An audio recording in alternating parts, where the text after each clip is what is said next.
Hello అందరికీ.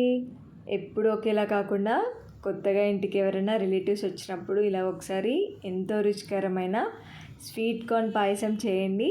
చాలా చాలా ఇష్టంగా తింటారు. అలాగే చాలా చాలా రుచిగా ఉంటుంది. ఒక్కసారి తింటే అస్సలు వదిలిపెట్టరండి. పిల్లలకి కూడా చాలా బాగా నచ్చుతుంది. ఇప్పుడు మనం ఈ స్వీట్ కార్న్ పాయసం ఎలా చేయాలో చూద్దాం పదండి. ఫస్ట్ ఒక స్వీట్ కార్న్ని తీసుకుందాము. వీటిని గింజలన్నీ తీసేసుకుందాం. ఇవి నాకు 1 కప్పు వరకు వచ్చాయండి. వీటిని ఒక మిక్సీ జార్లో వేసుకొని గ్రైండ్ చేసుకుందాము. ఇప్పుడు ఒక ప్యాన్ తీసుకొని 2 స్పూన్స్ నెయ్యి వేసి, నెయ్యి హీట్ అయిన తర్వాత కొన్ని జీడిపప్పు అలాగే కిస్మిస్ వేసి వేయించుకుందాము. వీటిని గోల్డెన్ బ్రౌన్ కలర్లో వేయించుకోవాలండి. ఇవి వేగిన తర్వాత పక్కకి తీసుకుందాం. ఇప్పుడు అదే ప్యాన్లో 1 స్పూన్ నెయ్యి వేసుకోవాలి.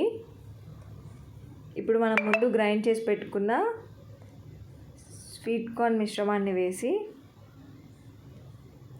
ఫ్రై చేసుకుందాం. దీన్ని హై ఫ్లేమ్లో ఉంచకూడదండి, లో ఫ్లేమ్లో ఫ్రై చేసుకోవాలి. నెక్స్ట్ ఒక కళాయి తీసుకొని లీటర్ పాలు పోసుకుందాము. ఇవి ఇలాగా పొంగు వచ్చిన తర్వాత మనం ముందుగా ఫ్రై చేసి పెట్టుకున్న స్వీట్ కార్న్ మిశ్రమాన్ని వేసుకోవాలి. ఇలా వేసుకొని ఇప్పుడు ఒకసారి కలుపుకుందాము. ఇలా 10 నిమిషాలు ఉడికించుకుందామండి. 10 నిమిషాల తర్వాత 1/2 కప్పు బెల్లం వేసుకుందాం. ఒకవేళ మీరు స్వీట్ ఎక్కువగా తినే వాళ్ళైతే 1 కప్పు వరకు వేసుకోవచ్చండి.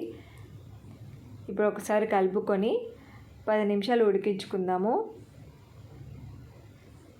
ఇప్పుడు 1 స్పూన్ యాలకుల పొడి, వేయించి పెట్టుకున్న డ్రై ఫ్రూట్స్ వేసి ఒకసారి కలుపుకుందాము.